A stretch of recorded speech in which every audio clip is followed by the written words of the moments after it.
Amém, queridos. Estamos de volta agora para a ministração da Palavra de Deus. Agora você vai ficar concentrado, você não vai ficar mais mexendo no seu celular, vai ficar focado aqui, porque eu tenho certeza que Deus vai falar muito com você através dessa mensagem. Nós vamos, enfim, terminar, concluir a série de mensagens que nós iniciamos alguns domingos atrás.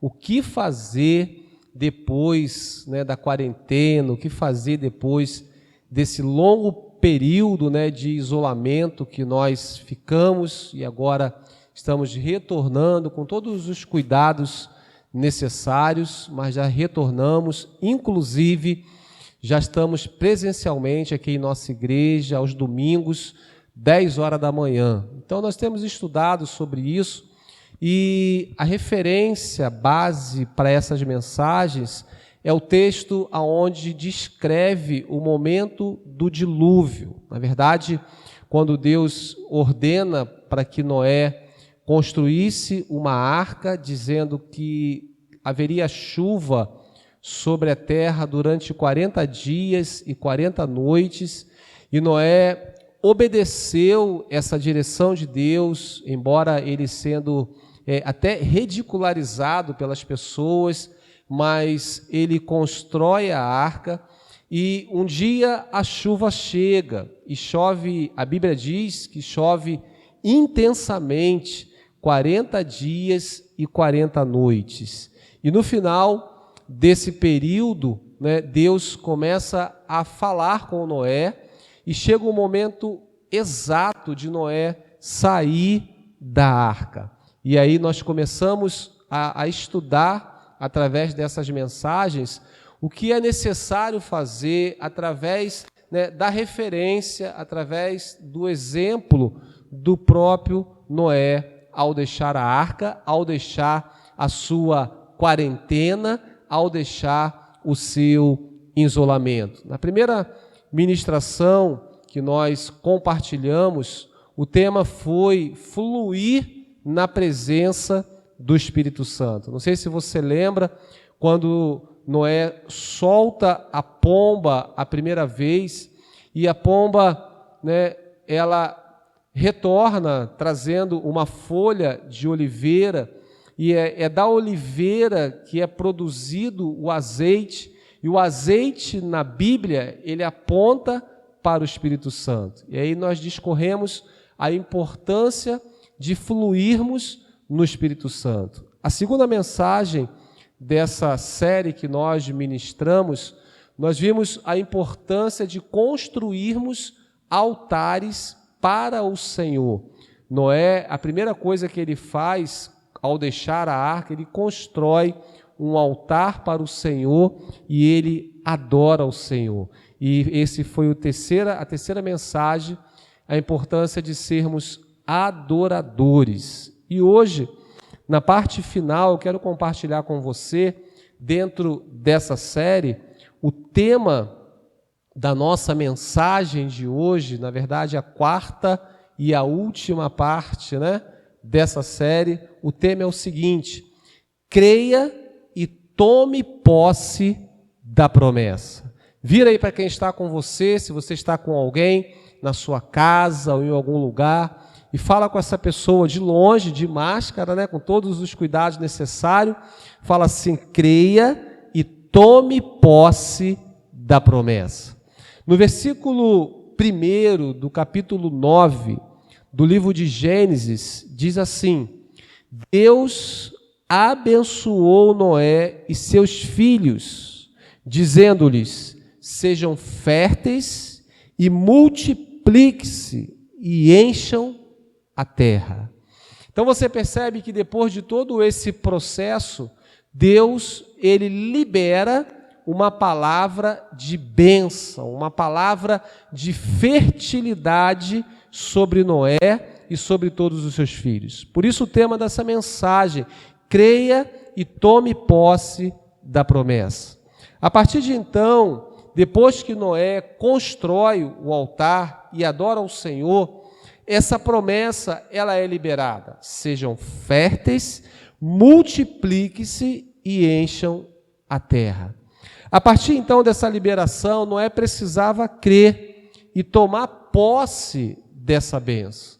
E hoje nós vamos compartilhar, nós vamos estudar alguns princípios, algumas dicas fundamentais para tomarmos posse daquilo que Deus já liberou sobre as nossas vidas. Eu tenho certeza que Deus já liberou uma promessa sobre você, já liberou uma promessa sobre a sua casa. E hoje nós vamos construir um caminho, dar algumas dicas e aprender juntos atitudes que eu e você precisamos aprendermos para vivermos as promessas de Deus. Amém?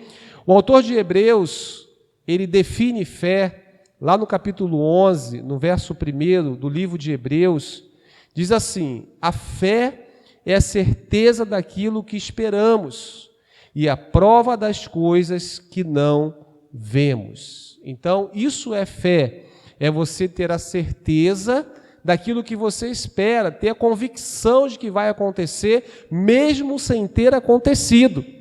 Isso é fé. Isso vai além de um pensamento positivo, isso é uma fé no sobrenatural, uma fé em Deus. E é essa fé que precisa nutrir o nosso coração. Nós vamos usar como base para esses princípios, vamos usar o texto que está lá no livro de Números, principalmente no capítulo 13, que fala sobre os 12 espias. Quando Moisés ele envia os 12 espias para espionarem a terra prometida, para espionarem a terra que Deus havia prometido dar por herança ao povo. Então, queridos, Números, capítulo 13, a partir do verso 1, diz assim: E o Senhor disse a Moisés: Envie alguns homens em missão de reconhecimento à terra de Canaã, terra que dou aos israelitas. Envie um líder de cada tribo dos seus antepassados. Assim Moisés os enviou do deserto de Parã, conforme a ordem do Senhor. Todos eles eram chefes dos israelitas. Você percebe, queridos, que quando Deus ele dá essa direção para Moisés, ele orienta que Moisés levantasse esses 12 homens e que esses 12 homens fossem homens de referência. Todos eles eram líderes das suas respectivas tribos, dos seus antepassados. Todos eles tinham relevância diante das pessoas, todos eles, até então, eram homens de Deus, homens que faziam a diferença. E as últimas palavras de Moisés, antes deles partirem, ali no verso 20 desse mesmo capítulo, Moisés fala assim: sejam corajosos. Eu quero liberar essa palavra sobre a sua vida, querido. Seja corajoso. Independente das lutas, independente das circunstâncias, seja corajoso. Sejam corajosos. Amém? E aí esses homens receberam essa missão, receberam essa nobre missão, e eles foram espionar a terra. E eles de fato viram que a terra era boa, que a terra era fértil, que a terra era abençoada. Então os 12 espias retornaram da missão de espionar a terra de Canaã. E agora chega o momento da apresentação do relatório. Moisés havia mandado eles espionar a terra. Eles ficaram lá espionando a terra. Depois desses dias, aproximadamente 40 dias, olha o 40 aí de novo, e eles retornam e precisava agora entregar o relatório para Moisés. Todos estavam entusiasmados e com muitas expectativas. O povo estava entusiasmado porque Deus havia liberado essa promessa e o povo estava assim, contando os dias para tomar posse daquela terra, para viver né, a promessa que Deus havia liberado sobre eles quando eles saíram do Egito. E esses homens tinham a responsabilidade de trazer esse relatório, de falar ao povo como era a terra, como ia ser, e todos estavam assim cheios de expectativas para viverem essa promessa. Então, 40 dias após Moisés ter enviado esses homens, eles começam a descrever, né, um relatório para Moisés. Só que, querido, aqui começa uma grande situação, porque eram 12 espias. Dentre esses 12 estavam ali Josué e Calebe. E desses 12, 10 trouxeram um relatório negativo. 10 foram pessimistas, 10 ficaram com a visão nos gigantes, nos problemas, e esqueceram de tudo aquilo que a terra tinha de bênção. E aí, o relatório desses 10 influenciou o povo negativamente. Eles trouxeram um relatório negativo. Mas Josué e Calebe tiveram uma palavra de fé, tiveram uma palavra positiva. Então, a partir do verso 25, preste atenção. Ao fim de 40 dias, eles voltaram da missão de reconhecimento daquela terra. Números 13, a partir do 25. Eles então retornaram a Moisés e a Arão e a toda a comunidade de Israel em Cádiz, no deserto de Parã, onde prestaram relatório a eles e a toda a comunidade de Israel. E lhes mostraram os frutos da terra.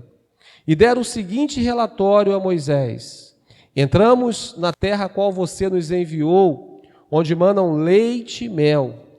Aqui estão alguns frutos dela. Mas, olha o mais, mas o povo que lá vive é poderoso. As cidades são fortificadas e muito grandes. Também vimos descendentes de Enaque, os amalequitas que vivem no Neguebe, os hetitas, os jebuseus, os amorreus, vivem na região montanhosa. Os cananeus vivem perto do mar e junto ao Jordão. Eles começaram a falar das dificuldades para entrar na terra. Não, Moisés, não, Arão e todo o povo, não, a terra realmente é legal, mas lá tem gigantes. As cidades são muito fortificadas, são grandes, nós não conseguiremos entrar, nós vamos ser aniquilados, esse povo que lá vive vai acabar conosco. Eles começaram a deixar que os problemas entrassem no coração, na verdade já tinha entrado no coração, e geraram essa influência negativa ao povo. E aí houve um grande desânimo. E aí, nesse contexto, levanta-se Calebe. Olha o que a Bíblia diz, verso 30. Então Calebe fez o povo calar-se perante Moisés e disse: subamos e tomemos posse da terra, é certo que venceremos. Calebe, ele teve a mesma visão dos outros 10. Ele e Josué tiveram a mesma visão dos outros 10. Mas a grande diferença é que Josué e Calebe estavam cheios de Deus. A grande diferença é que Josué e Calebe estavam cheios de fé. A grande diferença é que Josué e Calebe não fitaram os seus olhos nos gigantes, nos problemas, nas dificuldades. Ao contrário, ele declara: subamos e tomemos posse da terra. É certo que venceremos. Querido, eu e você, às vezes, olhamos para uma situação, traçamos uma meta, temos alguns alvos, alguns objetivos, e muitas das vezes, no caminho, no processo, nós começamos a olhar para as dificuldades. Nós começamos a olhar para os opositores, nós começamos a olhar para aqueles que se levantam para tentar minar a nossa fé. E em alguns casos, nós nos comportamos como esses 10 espias e até desistimos dos nossos sonhos, desistimos dos nossos alvos, desistimos de viver as promessas de Deus. Mas a palavra de Deus para nós, nesse dia, nessa mensagem, é a mesma, é tomar posse dessa declaração de Caleb. Subamos e tomemos posse da terra, independente dos gigantes, independente se as cidades são fortificadas, vamos subir, vamos tomar posse, porque é certo que nós venceremos. E aí, no decorrer dessa mensagem, querido, e a partir desse relatório, e da postura de Josué e Caleb, nós iremos considerar alguns princípios importantes para tomarmos posse das promessas de Deus. Isso foi só uma introdução, agora nós vamos entrar na mensagem. Alguns princípios fundamentais para tomarmos posse das promessas de Deus. Deus tem promessas para você. Deus tem promessa para a sua casa, para a sua família. Fala para quem está ao seu lado, Deus tem promessa para você, querido. Amém? Então, o primeiro princípio que nós vamos considerar, primeira dica que nós percebemos, nós vamos aprender nessa mensagem, não se intimide diante dos desafios. Olha o que diz o verso 31 e o verso 32. Mas os homens que lá tinham ido com ele disseram: não podemos atacar aquele povo, é mais forte do que nós. E espalharam entre os israelitas um relatório negativo acerca da terra. Disseram: a terra para o qual fomos em missão de reconhecimento devora os que nela vivem.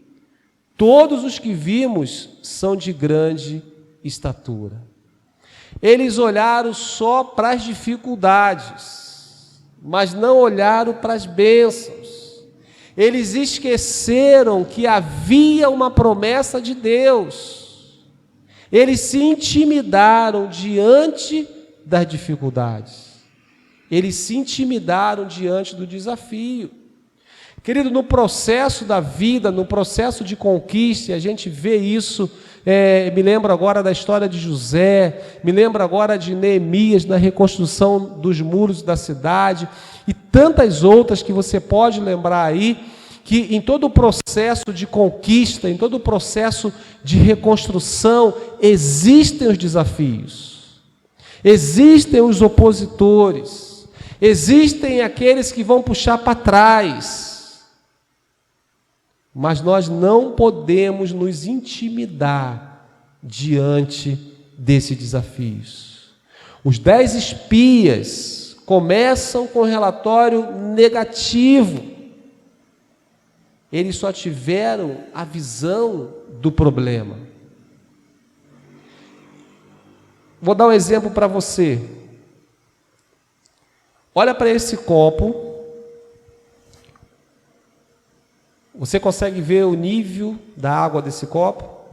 Consegue ver? Olha para ele. E se eu te perguntar,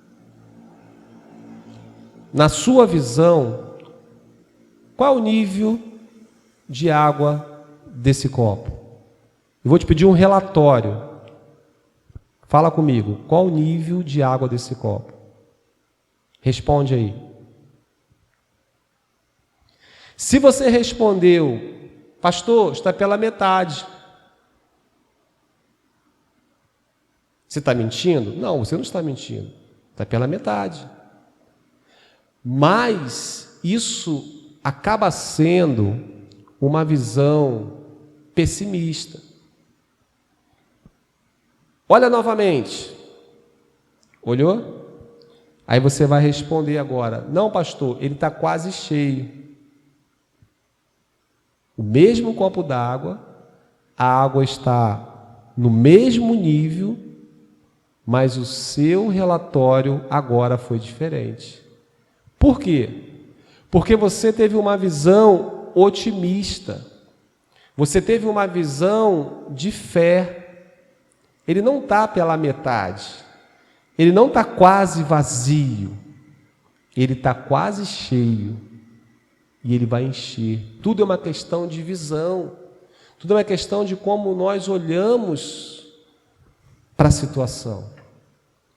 Os 12 espias tiveram a mesma visão da terra. 10 focaram no problema e 2 focaram na bênção. 2 disseram que estava quase cheio. 2 disseram que era possível. 2 disseram que iam tomar posse. Uma visão de fé diante dos cenários da vida vai fazer toda a diferença.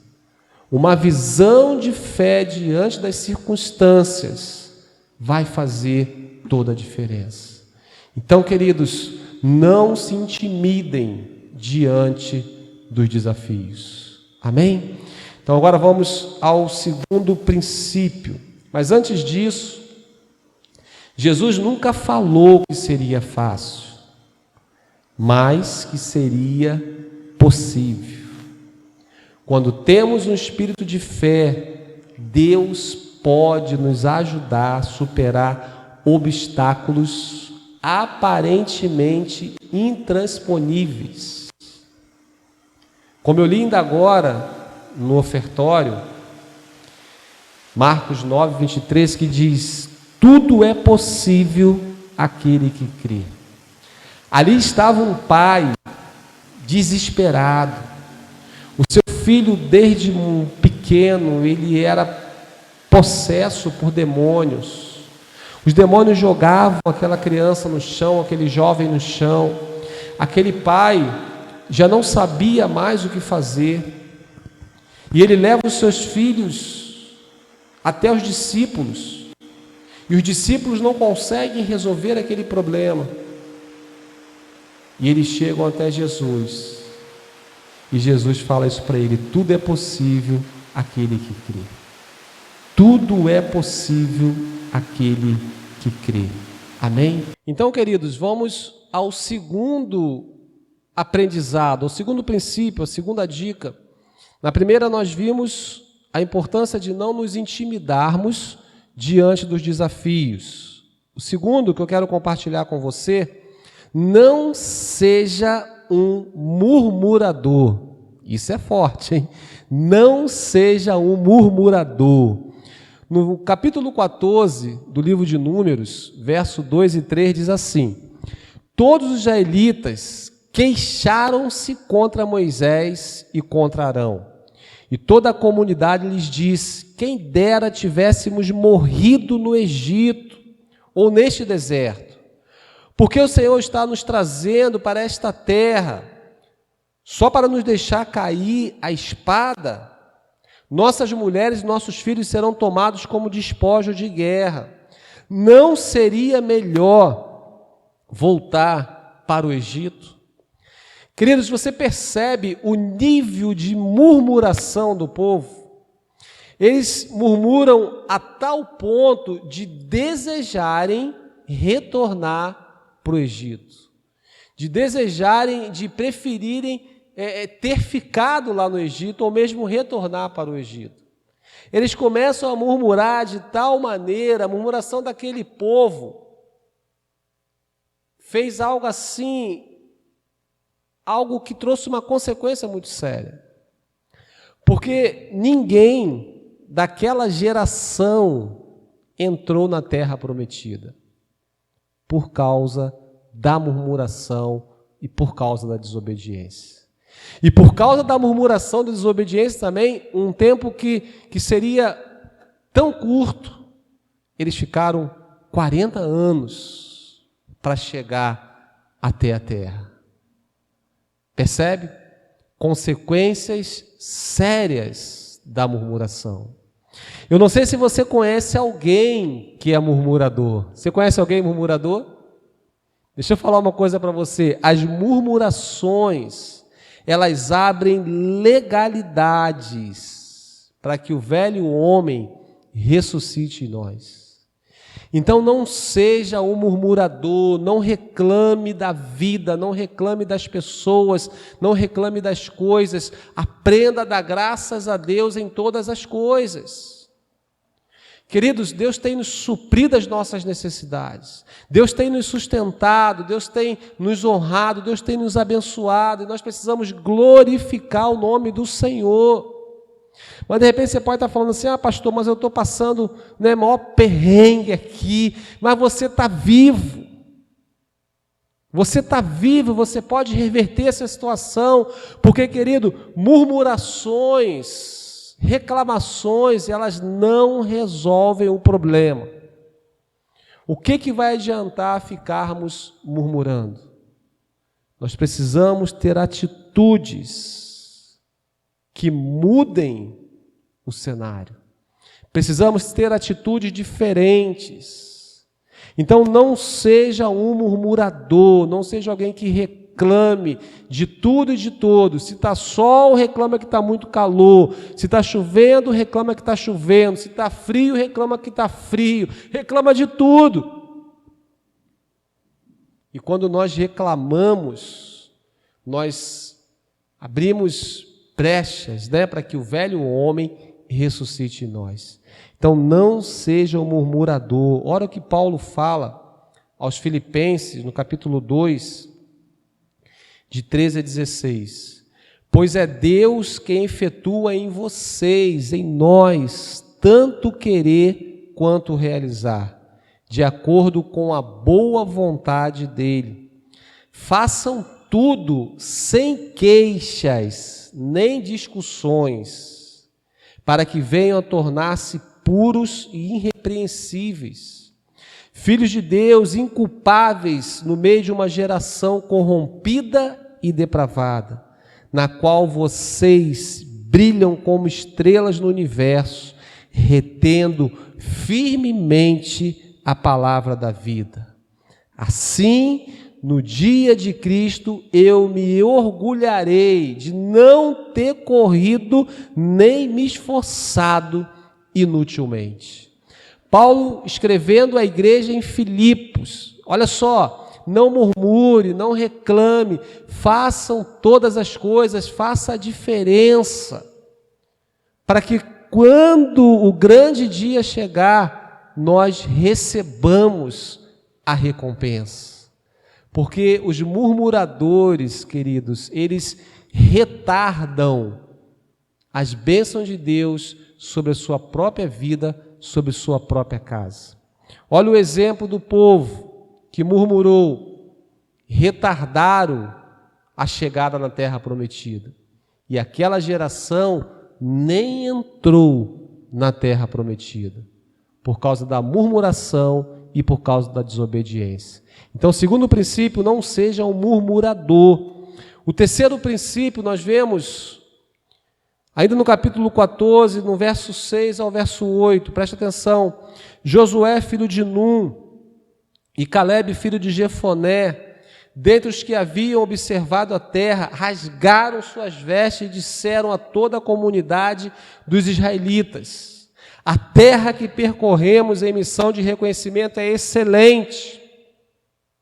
Preste atenção, se o Senhor se agradar de nós, Ele nos fará entrar na terra prometida, onde manam leite e mel, e a dará a nós. Aqui está o segredo, aqui está o diferencial. Por isso eu destaquei como terceiro princípio, como terceiro aprendizado: busque agradar ao Senhor. Olha o que eles falam: se o Senhor se agradar de nós, Ele nos fará entrar nessa terra. Se o Senhor se agradar de você, Ele vai levar você a grandes conquistas. Nós precisamos entender a necessidade de agradar ao Senhor, porque esse é o segredo de vivermos as promessas. Agradar a Deus exaltar ao Senhor através das nossas atitudes. É isso que vai atrair o favor de Deus para as nossas vidas. Amém, queridos? As nossas motivações, as nossas atitudes precisam ter como principal objetivo agradar, exaltar e glorificar o nome do Senhor. É para isso que você existe. Para exaltar o nome do Senhor, para glorificar o nome do Senhor, para que as pessoas possam, inclusive, ver algo diferente em você e desejar servir o Deus que você serve. Amém? Quando estão comigo, diga glória a Deus, diga graças a Deus. Nós não devemos intimidar diante dos desafios, não devemos murmurar, e precisamos agradar a Deus. Olha o que Paulo fala aos Colossenses no capítulo 3, verso 17. Tudo o que fizerem, seja em palavra ou em ação, façam-no em nome do Senhor Jesus, dando por meio dele graças a Deus Pai. Tudo o que fizerem, seja em palavras ou em ações, façam para glorificar o nome do Senhor. Amém? Você é sal, você é luz. Nós, povo de Deus, precisamos fazer a diferença. E quanto mais nós agradamos a Deus, mais o poder de Deus se aperfeiçoa em nós, mais frutos nós começamos a dar, mais abençoados nós somos e mais bênçãos nós podemos proporcionar na vida das pessoas. Então, agrade ao Senhor com as suas atitudes. Agrade ao Senhor no seu dia a dia, agrade ao Senhor no seu testemunho, agrade ao Senhor dentro da sua casa. Agrade ao Senhor no seu relacionamento com seu cônjuge, com seus filhos. Filhos, agrade ao Senhor no seu relacionamento com seus pais. Agrade ao Senhor nos relacionamentos, do seu trabalho, do seu convívio de uma forma em geral. Agrade a Deus. Exalte ao Senhor através das suas atitudes. E aí o favor dele é atraído e as bênçãos dele começam a acontecerem em nossas vidas. Amém, queridos? Então, o terceiro princípio que nós precisamos considerar é a importância de agradarmos a Deus. O quarto e último, entenda que você com Deus é maioria. Olha o que diz o verso 9 do capítulo 14. Somente não sejam rebeldes contra o Senhor, e não tenham medo do povo da terra, porque nós os devoraremos como se fossem pão. A proteção deles se foi, mas o Senhor está conosco. Não tenham medo deles. Amém, queridos? Numericamente, os inimigos estavam em vantagem. Eles tinham um número maior de pessoas. Porém, a bênção de Deus não estava com eles. Eles numericamente tinham até vantagens, mas quem tem o Senhor ao seu lado torna-se maioria. Olha o que Josué e Caleb falam: nós vamos devorá-los como se fossem pão. Não importa o tamanho dos gigantes, não importa o tamanho do problema que você esteja enfrentando, se o Senhor for contigo, você vencerá. Se você agradar ao Senhor, você vai entender que você é maioria. Por mais que se levantem contra você, Deus ao seu lado vai te fazer prevalecer. Deus ao seu lado vai te fazer conquistar. Deus ao seu lado vai te fazer tomar posse. Nós, quando estamos com Deus, nós somos maioria. E por mais que os exércitos inimigos se levantem contra nós, Deus ao nosso lado, Deus à nossa frente, Deus à nossa retaguarda, Deus dentro de nós, na pessoa do Espírito Santo, Ele vai nos fazer vencer. Amém, queridos? Subamos e tomamos posse da terra, porque é certo que nós venceremos. É certo que essa crise, que esse problema, que esse cenário, que essa situação que talvez você esteja enfrentando, que é muito difícil, isso vai passar. Deus vai te dar vitória. Deus já tem nos dado vitórias. Deus já tem nos feito prevalecer diante dessas coisas, todas que estão acontecendo. Então, internalize essas verdades, creia e tome posse da promessa de Deus. Amém? Olha o que diz Josué 1:9. Não fui eu que lhe ordenei, seja forte e corajoso. Não se apavore, nem desanime, pois o Senhor, seu Deus, estará com você por onde você andar.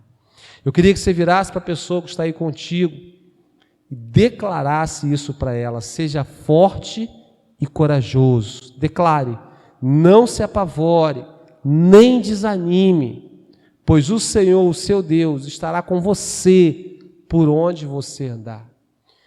Por mais que os ventos estejam fortes contra você, que as lutas estejam intensas, seja forte, seja corajoso, porque você com Deus é maioria. Amém?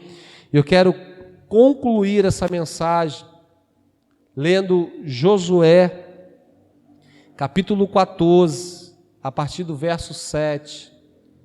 Depois de todo esse processo, depois da tomada de posse da terra prometida, eles estavam fazendo a separação da terra. Preste atenção nas palavras de Caleb. Eu quero terminar lendo essa referência para nos inspirar ainda mais a partir dessa mensagem. Eu tinha 40 anos quando Moisés, servo do Senhor, enviou-me de Cádiz Barneia para espionar a terra. Eu lhe dei um relatório digno de confiança, mas os meus irmãos israelitas que foram comigo fizeram o povo desanimar-se de medo. Eu, porém, fui inteiramente fiel ao Senhor, o meu Deus. Por isso, naquele dia, Moisés me jurou: certamente a terra em que você pisou será uma herança perpétua para você e para os seus descendentes, porquanto você foi inteiramente fiel ao Senhor, ao meu Deus. Pois bem, o Senhor manteve-me vivo como prometeu, e foi há 45 anos que ele disse isso a Moisés, quando Israel caminhava pelo deserto. Por isso, aqui estou hoje, com 85 anos de idade. Caleb já estava idoso. Porém, olha o que ele fala: ainda estou tão forte como no dia em que Moisés me enviou. Tenho agora tanto vigor para ir à guerra como naquela época. Dei-me, pois, a região montanhosa que naquela ocasião o Senhor me prometeu. Na época, você ficou sabendo que os Enaquins lá viviam com suas cidades grandes e fortificadas. Mas, se o Senhor estiver comigo, eu os expulsarei de lá, como ele prometeu. Então Josué abençoou Caleb, filho de Jefoné, e lhe deu Hebrom por herança. Queridos, que disposição de Caleb. Mesmo passado 45 anos, a fé, o vigor de Caleb ainda era como de moço, como de jovem. Eu quero liberar uma palavra de vida sobre você.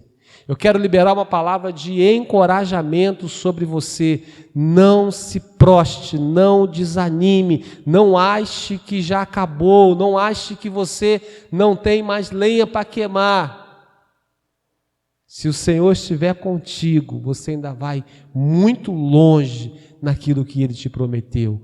Amém? Eu quero fechar com essa frase que diz assim: andar com Deus é sinônimo de intensas batalhas, mas com constantes vitórias. É sinônimo de intensas batalhas, mas com constantes vitórias. Então, vale a pena servir ao Senhor. Vale a pena agradar a esse Deus Todo-Poderoso. Vamos continuar juntos e vamos viver os melhores dias da nossa vida.